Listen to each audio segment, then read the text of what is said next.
ஜெய் ஸ்ரீ மாத்ரே நமக. ஜெய் குருதத், ஜெய் குரு பரசுராம். நமஸ்காரம். நான் கரூர்லேருந்து வல்ஸ்லா பணிக்கர், பிரசன்ன ஜோதிடர்.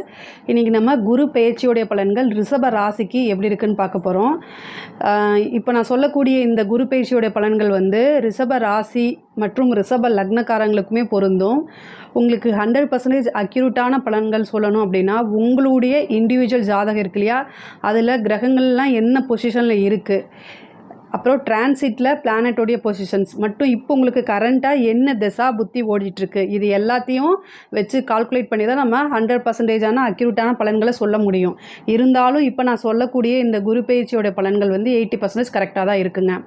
அதாவது ஏப்ரல் மாதம் 21ஆம் தேதி 2023ஆம் வருடம் குரு மீன ராசியிலிருந்து மேச ராசிக்கு பயிற்சி ஆகிறாரு. மேச ராசி அப்படிங்கிறது ரிஷபத்துக்கு 12ஆம் இடம், அதாவது விரயஸ்தானம். இது வந்து என்னென்னா விரயம் தானே நீங்கள் நினைக்காதீங்க. குருவும் சுக்கிரனும் முழு சுப கிரகங்கள்ங்க. அப்போது சுப விரயம் தான் ஏற்படும். சுப கிரகங்கள் எந்த இடத்துல இருக்கோ அந்த இடம் வந்து என்னென்னா சுபமாக தான் இருக்கும். அப்போது 12ஆம் இடத்துலங்கிறது விரயஸ்தானத்தில் வந்திருக்காரு. அப்போது சுப விரயம் தான் உங்களுக்கு உண்டு. அதுவும் இல்லாமல் இந்த குரு பயிற்சி வந்து பார்த்திங்கன்னா உங்களுக்கு பெரிய லெவலில் அதிர்ஷ்டத்தை கொடுக்க போகுது. திடீர்னு அதிர்ஷ்டத்தை நீங்கள் என்னென்னா நினைக்கிறீங்களோ அது எல்லாமே உங்களுக்கு சக்ஸஸ் ஆக போகுது. 8ஆம் இடம்ங்கிறது என்ன தெரியுங்களா, அதாவது விபரீத ராஜயோகம். அதாவது விபரீத ராஜயோகம் அப்படிங்கிறது 8ஆம் பாவத்தில் தான் இருக்குது. 8ஆம் அதிபதி 8ஆம் ஸ்தானத்தையே பார்க்குறாரு. அதுவும் ரிஷப ராசி ரிஷப லக்னத்தில் பிறந்தவங்க யாருக்காவது குரு திசையோ அல்லது குரு புத்தியோ ஓடிட்டுருக்குன்னு வச்சுக்கோங்களேன், அவங்க நல்ல அதிர்ஷ்டத்தை அள்ளிக்கக்கூடிய டைமு. வீடு கட்டக்கூடிய யோகம் இருக்குது, சரிங்களா, நிறைய யோகங்கள் இருக்குது. ஒவ்வொன்றா பார்க்கலாங்க. இப்போ பொதுவாக ரிஷப ராசியை பொறுத்த வரைக்கும், ரிஷப ராசி ரிஷப லக்னத்தை பொறுத்த வரைக்கும் தொழில் ஸ்தானம் எப்படி இருக்குது அப்படின்னா 10ஆம் இடத்துக்கு சனி ஆல்ரெடி வந்திருக்காரு. இப்போ குரு வந்து 12ஆம் இடத்துக்கு வந்திருக்காருங்க. 12ஆம் இடங்கிறது விரயம் மட்டும் கிடையாது, தொழிலில் இன்வெஸ்ட் பண்ணுறதை குறிக்கக்கூடியது 12ஆம் இடம் தான். அப்போது தொழிலுக்கு இன்வெஸ்ட் பண்ணலாமா, ஆனால் இது கரெக்டான டைம். நிறைய பேர் வந்து என்னென்னா இவ்வளோ நாளாக வேலைக்கு போயிட்டுருப்பீங்க, பட் ஆனால் நம்ம எவ்வளோ நாள் தான் இன்னொருத்தங்களுக்காக வேலை செஞ்சுட்டே இருக்கிறது. அப்போது நம்மளும் ஒரு பிஸ்னஸ் ஸ்டார்ட் பண்ணலாம் அப்படின்னு நினச்சிட்டு இருக்கவங்களுக்கு இந்த குரு வந்து 12ஆம் இடத்துல வந்திருக்கனால எக்ஸாக்ட் டைம் இது. நீங்கள் வந்து உங்களுடைய ஜாதகத்தில் 10ஆம் இடம் எப்படி இருக்குங்கிறத பார்த்துக்கோங்க அஸ்ட்ராலஜர்கிட்ட காமிச்சிட்டு. ஆனால் இந்த டைம் வந்து உங்களுக்கு குரு பலன் உண்டு. 12ஆம் இடத்துல இருக்கனால இந்த விரயம் வந்து சுப விரயம் தான்.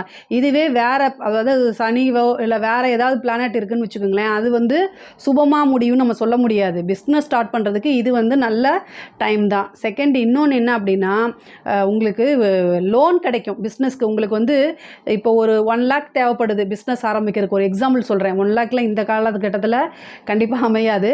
பட் ஆனால் வந்து பிஸ்னஸ் ஸ்டார்ட் பண்ணணும், உங்கள் கையில் வந்து 1 லேக் தேவைப்படுது, உங்களுக்கு தேவைப்படுது அப்படின்னா 50,000 தான் உங்ககிட்ட இருக்குது அப்படின்னா குரு 6ஆம் இடத்தை பார்க்குறாரு. அப்போது பிஸ்னஸ் ஸ்டார்ட் பண்ணுறதுக்காக உங்களுக்கு கடன் கிடைக்கும்.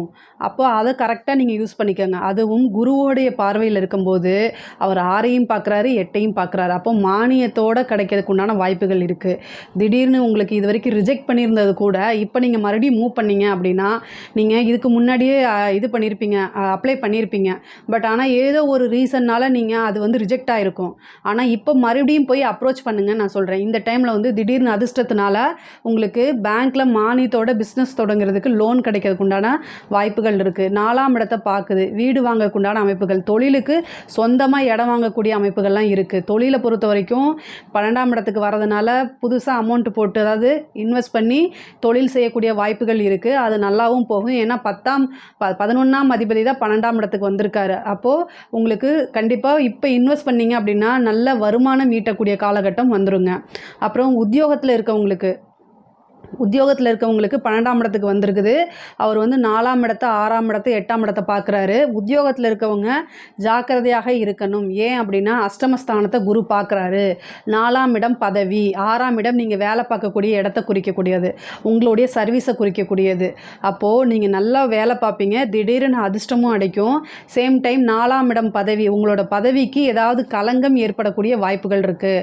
ஸோ அதை நீங்கள் கவனிச்சுக்கணும். நீங்கள் வந்து மற்றவங்களை பற்றி அதாவது புரளி பேசுகிறது, கிசு பேசுகிறது, இதெல்லாம் அவாய்ட் பண்ணிக்கோங்க. அது ரொம்ப நல்லது. ரிஷப ராசியை பொறுத்த வரைக்கும் ஒரு இயல்பாக வரக்கூடியது. அதனால் அதை ஜோவியலாக பேசக்கூடிய டைப்பாக இருப்பீங்க இல்லையா? ஸோ அதனால் அதை அவாய்ட் பண்ணிக்கோங்க. அதாவது நீங்கள் வந்து மனசுக்குள்ளே எந்த ஒரு விஷயமும் இல்லாமல் சொல்லுவீங்க. பட் ஆனால் அது வேறு மாதிரி போய் மாறிடும். அது ஏன்னா 8ஆம் இடத்த குரு பார்க்குறாரு இந்த காலகட்டத்தில். நிறுத்தி பொறுமையை கையாளணும். நீங்கள் இது வரைக்கும் வந்து டென்ஷன் ஆகாமல் ஒவ்வொரு விஷயத்துலையும் என்னென்னா கோவப்படாமல் நிறுத்தி நிதானமாக பொறுமையாக ஹேண்டில் பண்ணிங்க அப்படின்னா இந்த குரு வந்து உங்களுக்கு பெரிய லெவலில் சக்ஸஸ் பண்ணிடுவார். 12ஆம் இடம் விரயம்லாம் ஆகாது. யோசித்து செயல்படணும். 4ஆம் இடத்தை குரு பார்க்குறாரு. நிறைய நல்ல விஷயங்கள் மாற்றங்கள்லாம் நடக்குங்க. ப்ரொமோஷன் கிடைக்குமானா கிடைக்காது. பட் ஆனால் 12ஆம் இடத்துக்கு பார்க்குறதுனால இயல்பாகவே வந்து என்னென்னா மாற்றம் தொழிலில் உங்கள் வேலை பார்க்குற இடத்துலேருந்து உங்களுக்கு மாற்றம் கிடைக்கும். உத்தியோகத்திலேருந்து மாற்றம் இருக்கும். அதுவும் நீண்ட தூரத்தில், அதாவது நீங்கள் விரும்பாத ஒரு இடத்துல கிடைக்கலாம், அல்லது ரொம்ப தூரம் ட்ராவல் பண்ணிட்டு போகிற மாதிரி அமைப்புகளை ஏற்படுத்தும். ஏன்னா 12ஆம் இடத்தை பார்க்குது.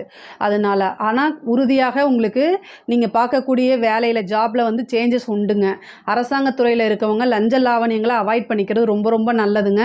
ஏன்னா அஷ்டமஸ்தானத்தை பார்க்குது. உங்களோட பதவிக்கு கெட்ட பேர், அவ்வளோ களங்கமோ திடீர்னு பனிஷ்மெண்ட்டோ வந்துறதுக்கு உண்டான வாய்ப்பு இருக்குது. அதனால் கவனமாக இருக்கணும். இதுக்கப்புறம் வந்து படிச்சுட்டு வேலை கிடைக்குமா அப்படின்னு எதிர்பார்த்துட்டு இருக்கவங்களுக்கு 6ஆம் இடத்தை குரு பார்க்குறாரு, 4ஆம் இடத்தை குரு பார்க்குறாரு. சிவில் சர்வீஸ்க்கெலாம் ட்ரை பண்ணுறீங்களா, ஐபிஎஸ் ஐஏஎஸ் இந்த மாதிரி ட்ரை பண்ணுங்கள், உறுதியாக உண்டு. 6ஆம் இடத்தை குரு பார்க்குறாரு. நல்லா படித்து எக்ஸாம்ஸை எழுதுங்க. கண்டிப்பாக ஒரு நல்ல ரிசல்ட் உங்களுக்கு கிடச்சிரும். இதுக்கு அடுத்தது வந்து காலேஜில் இன்டர்வியூ நடக்குது, படித்து முடிச்சுட்டு காலேஜில் இன்டர்வியூ நடக்குது, கேம்பஸ் இன்டர்வியூ நடக்குது அப்படின்னா அட்டன் பண்ணுங்க. 6ஆம் இடத்தை குரு பார்த்தாலே படித்து முடித்தவுடன் வேலை. 4ஆம் இடம் படிப்பு, 6ஆம் இடம் வேலை. அப்போது படித்து முடித்தவுடன் வேலை கிடைக்கிறதுக்கு குருவே உங்களுக்கு ஹெல்ப் பண்ணுவார். அது எந்த திசையாக இருந்தாலும் சரி. ரிஷப ராசிக்கு இந்த டைம் வந்து ரொம்ப சூப்பராக இருக்குது. வேலையில் உத்தியோகத்தை பொறுத்த வரைக்கும் உறுதியாக நல்ல மாற்றங்கள்லாம் உண்டு. அஷ்டமஸ்தானத்தை பார்க்குறதுனால உங்களோட ஹெல்த் சம்மந்தப்பட்ட விஷயங்களில் ரொம்ப கவனமாக இருக்கணும். 4ஆம் இடத்தை குரு பார்க்குது அப்படின்னா என்னென்னா படிக்கிற குழந்தைங்களுக்கு நல்ல முன்னேற்றம் ஏற்படும். 8ஆம் இடத்தை பார்க்குது. பேரண்ட்ஸ் வந்து குழந்தைங்க படிக்கிறாங்களா அப்படிங்கிறத செக் பண்ணிக்கணும். ஏன்னா குழந்தைங்களுக்கு வந்து இந்த காலத்தில் செல்ஃபோன்லாம் மைண்டு டைவர்ட் ஆகிடும். அப்போ தேவையில்லாத ஏதாவது பார்த்து அதனால ப்ராப்ளம்லாம் வரதுக்கு உண்டான வாய்ப்பு இருக்குது. அஷ்டமஸ்தானம்னாலே என்னன்னா திடீர் அதிர்ஷ்டம் மட்டும் கிடையாது, திடீர்னு ஒரு ப்ராப்ளமும் வந்துடும், தேவையில்லாத அசிங்கமும் வந்துடும். அதனால் குழந்தைங்களுக்கு அட்டென்ஷன் கொடுக்க வேண்டியது உங்களுடைய கடமை. ஸோ அவங்க படிக்கிறாங்களான்னு செக் பண்ணிக்கோங்க. அதாவது ஞாபகத்திறன், நல்ல படிப்பில் ரிசல்ட்டு இது எல்லாமே வந்துடும். பட் ஆனால் என்னென்னா அஷ்டமஸ்தானத்தையும் பார்க்குறதுனால நீங்கள் யோசிச்சு பண்ணணும். ரெண்டாவது வந்து இந்த 4, 6, 8 இந்த குரு பார்க்கக்கூடிய காலகட்டங்களில் சில குழந்தைங்க என்ன செஞ்சுருவாங்க அப்படின்னா நல்ல மார்க் எடுக்கணும்னு சொல்லிட்டு பிட்டெல்லாம் எடுத்துருவாங்க. ஸோ அதனால் அதுக்கெலாம் நீங்கள் கேரிங் கொடுக்கணும். மார்க்கு உன்னுடைய எக்ஸாமுக்கு உன்னுடைய திறமையை காமிக்கிறது தான் அப்படிங்கிறத கொஞ்சம் நீங்கள் கவுன்சிலிங் கொடுக்குறதா நல்லது. பெண் குழந்தைகளாக இருக்கும் பட்சத்தில் 8ஆம் இடத்தை குரு பார்க்குறனால வந்து கவனம் அதிகமாக, கூடுதல் கவனம் செலுத்த வேண்டியது அவசியம். அவங்க டீச்சர்கிட்ட எப்படி நடந்துக்கிறாங்க, அங்கே ரிலேஷன்ஷிப்லாம் எப்படி இருக்குது அப்படிங்கிறத பார்த்துக்கணும். முக்கியமாக 6ஆம் இடத்தை குரு பார்க்குறனால கணவன் மனைவியிடையே சிறு சிறு சண்டை சச்சரவுகள்லாம் வரதுக்கு உண்டான வாய்ப்பு இருக்குது. திருமணம் நடக்குமா அப்படின்னா 7ஆம் இடத்துக்கு குரு பலன் இல்லை. உங்களோட ஜாதகத்தில் 7ஆம் அதிபதியோடைய தசாவோ புத்தியோ நடந்து 7ஆம் அதிபதியை வந்து குரு கோச்சாரத்தில் பார்த்தாரு அப்படின்னா திருமணம் நடக்க வாய்ப்பு இருக்குது. ஆனால் 7ஆம் இடத்துக்கு குரு பலன் இல்லை, குரு பார்வையும் இல்லை. இதுக்கு அடுத்தது திருமணம் சார்ந்த உறவுகள், அதாவது உங்களோட கணவனாக இருந்தால் மனைவியும், மனைவியாக இருந்தால் கணவனும் ஒருவரை ஒருவர் அனுசரித்து செல்லணும். 8ஆம் இடம்ங்கிறது வந்து பார்த்திங்கன்னா அவமானம். 6ஆம் இடம்ங்கிறது கணவன் மனைவிக்குள்ளே இருக்கக்கூடிய டைவர்ஸு, சண்டை இதெல்லாம் குறிக்கக்கூடியது. அதனால் கொஞ்சம் பொறுமையாக ஹேண்டில் பண்ணுங்கள் அப்படின்னு நான் சொல்கிறேன். பெண்களை பொறுத்த வரைக்கும் 8ஆம் இடம்ங்கிறத மாங்கல்ய ஸ்தானம். கணவருக்கு ஏதாவது ஹெல்த் இஷ்யூ இருந்துச்சு அப்படின்னா அதெல்லாம் சரியாக போகிறதுக்கு வாய்ப்பு இருக்குது. இருந்தாலும் கணவருக்காக நல்ல கூடுதல் பிரார்த்தனையை வச்சுக்கோங்க. ஒரு சில பெண்களுக்கு வந்து திடீர் கல்யாணம் ஆகிறதுக்கு உண்டான வாய்ப்புகளாக இருக்குது. ஏன்னா 8ஆம் இடம் மாங்கல்ய ஸ்தானம்னு சொன்னோம் பார்த்தீங்களா. அதனால் பொதுவாகவே வந்து வீட்டில் நடக்கக்கூடிய சண்டையை வெளியில் சொல்லாமல் இருக்கிறது ரொம்ப நல்லது. அஷ்டமஸ்தானத்தில் இருக்கக்கூடிய குரு வந்து சில சமயம் வந்து அவமானங்களோ அல்லது கேலி கூத்தாக்கிறதுக்கு உண்டான வாய்ப்புகள்லாம் இருக்குது.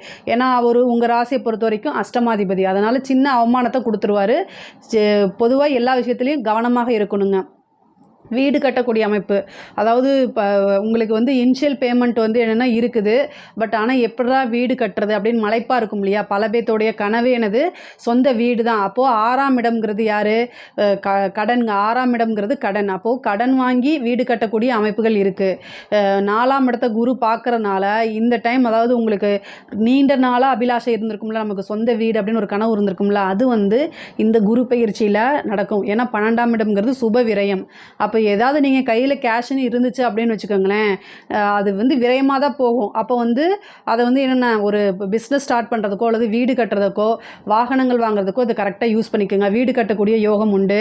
வண்டி வாகனங்கள் வாங்கக்கூடிய அமைப்பு இருக்குது. ஒரு சிலருக்கு வந்து ஏற்கனவே இருக்கக்கூடிய வாகனத்தை கொடுத்துட்டு புதுசாக கார் வாங்குறது, புதுசாக லக்ஸுரியான வண்டி வாங்குறது, அந்த மாதிரி அமைப்புகள்லாம் வந்துருங்க. கமிஷன் சார்ந்த விஷயங்களுக்கெல்லாம் இது ரொம்ப ரொம்ப சூப்பராக இருக்கும். 4ஆம் இடம்ங்கிறத பதவி ஸ்தானம். அரசியல் துறையில் இருக்கவங்களுக்கு திடீர்னு பதவி கிடைக்கும். அதாவது 8ஆம் இடத்தை பார்க்கறதுனால யாருக்கு நல்லதோ இல்லையோ அரசியல் சம்மந்தப்பட்டவங்களுக்கு, ரிஷபராசி ரிஷப லக்னத்தில் அரசியல் சம்மந்தப்பட்டவங்களுக்கு வந்து பார்த்திங்கன்னா திடீர்னு ஒரு போஸ்டிங் கிடச்சிடணும். எதிர்பார்க்கவே மாட்டாங்க. ஆனால் அந்த போஸ்ட்டு உங்களுடைய தகுதிக்கு மீறி இருக்குங்க. அதாவது இதை வந்து எக்ஸாக்ட் வார்த்தையாக எடுத்துக்காதீங்க. அதாவது ஒரு சின்ன இதுக்கு தான் நீங்கள் போயிருப்பீங்க.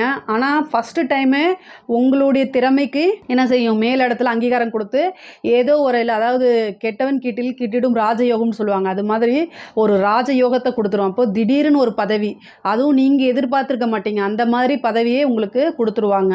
உங்களோட தகுதிக்கு மீறின ஒரு விஷயமே கண்டிப்பாக நடக்கும். அரசியல் துறையில் இருக்கிறவங்களுக்கு வந்து என்னென்னா இது கரெக்டான டைம், இதை யூஸ் பண்ணிக்கோங்க. மெயினாக வந்து குரு திசை நடக்கிறவங்க வந்து என்னென்னா இந்த குரு பயிற்சி வந்து நிறைய நல்ல சாதக பலனை கொடுக்குது. ஆனால் அதே இடத்துல 6, 8ஐயும் கொடுக்குது. அப்போ உங்களுக்கு ஹெல்த் சம்மந்தப்பட்ட விஷயங்களை நீங்கள் ரொம்ப கவனமாக இருக்கணுங்க. நீங்கள் ஏதாவது கேஸ் போட்டிருக்கீங்க அப்படின்னா அதில் ஜெயிக்கிறதுக்கு வாய்ப்புகள் உண்டு. 8ஆம் இடம் உயில் சொத்துக்கள்லாம் உங்களை தேடி வரும். இது வரைக்கும் வில்லங்கத்தில் இருந்த சொத்துக்களும் உங்களை தேடி வரும். அந்த வில்லங்கள்லாம் சால்வ் ஆகி உங்களை தேடி வரதுக்கு உண்டான வாய்ப்புகள் இருக்குது. 6ஆம் இடம்ங்கிறது சொத்து, ஏற்கனவே சொத்து வாங்கியிருந்தாலும் மறுபடியும் சொத்து வாங்குறதுக்கு உண்டான அமைப்புகள்லாம் இருக்குது. 4ஆம் இடத்தை பார்க்குது. தாய் வழி சொத்துக்கள்லாம் வந்து சேரதுக்கு உண்டான வாய்ப்பு இருக்குது. வண்டி வாகனங்கள் வாங்கக்கூடிய அமைப்புகள் இருக்குது. 8ஆம் இடத்தை பார்க்குறதுனால ஒரு இன்சூரன்ஸ் போட்டு வச்சுக்கோங்க. அது உங்களுக்கு ரொம்ப நல்லது. அதுவே பெரிய பரிகாரமாக இருக்கும். வண்டி வாகனங்களில் போகும்போது கவனம் கவனம் கவனம். ஏன் அப்படின்னா 4ஆம் இடத்துக்கு திரிகோணத்தில் தான் ராகு இருக்காருங்க. குரு வந்து உங்களுக்கு 4ஐயும் பார்த்து 8ஐயும் பார்க்குது. குரு திசை நடக்கிறவங்க 2 வீலர் ஓட்டும் போது கூட கவனமாக இருக்கணும். நம்மளோட சிந்தனை வந்து உங்களுக்கு சிந்தனை வந்து சரியில்லை அப்படின்னா அன்றைக்கி வண்டி எடுக்காமல் நடந்து போங்க, அதுதான் பெட்டர். ஏன்னா அஷ்டமஸ்தனில் வந்து திடீர் அதிர்ஷ்டத்தையும் கொடுக்கும் குரு. அதே நேரத்தில் குரு மட்டும் வந்து என்னென்னா இந்த மாதிரி உடல் உபாதைகளை கொடுக்கறதுல ஃபஸ்ட்டு மார்க் அவருக்கு தான். சனி இந்த ராகு கேதெல்லாம் வந்து பார்த்திங்கன்னா உடல் உபாதைகளை பெருசாக கொடுக்காது. ஆனால் குரு மட்டும் என்னென்னா மருத்துவ செலவு இந்த மாதிரி செலவை கொடுத்துருவார். 6ஆம் இடம் தான் மருத்துவம், சிகிச்சை எல்லாமே. அப்போ 12லேருந்து 6 பார்க்குறாரு. அப்போ சிறு மருத்துவ செலவுகள் உண்டு. முக்கியமாக தாயாருடைய உடல்நிலையில் ரொம்ப கவனமாக இருக்கணும். திடீர்னு தாயாருக்கு உடல்நிலை பாதிப்புகள் வரதுக்கு உண்டான அமைப்புகள்லாம் இருக்குது. அதனால் ஜாக்கிரதையாக இருந்துக்கணும். பொதுவாக இந்த குருவுடைய பயிற்சி வந்து ரிஷப ராசியை பொறுத்த வரைக்கும் சூப்பராக இருக்குது. இதை பற்றி உங்களுக்கு சந்தேகங்கள் இருந்துச்சு அப்படின்னா டவுட்ஸில் கேளுங்க. இந்த ரிஷப ராசியை பொறுத்த வரைக்கும் இந்த குரு பயிற்சி பலன்கள் வந்து ரொம்ப சூப்பராக இருக்குது. இதை பற்றி சந்தேகங்கள் இருந்துச்சுன்னா கமெண்ட்ஸில் லீவ் பண்ணுங்கள். கண்டிப்பாக நான் ஆன்சர் பண்ணுறேன். நம்மளுடைய சேனலை லைக் பண்ணுங்கள், ஷேர் பண்ணுங்கள், சப்ஸ்கிரைப் பண்ணுங்கள். நன்றி, வணக்கம். ஸ்ரீ குபேரன் டிவியை பார்த்தமைக்கு நன்றிகள். மேலும் இது போன்ற தகவல்களை தெரிந்து கொள்ள ஸ்ரீ குபேரன் டிவியை சப்ஸ்கிரைப் செய்யுங்கள். மறக்காமல் பெல் ஐக்கானை கிளிக் செய்யுங்கள்.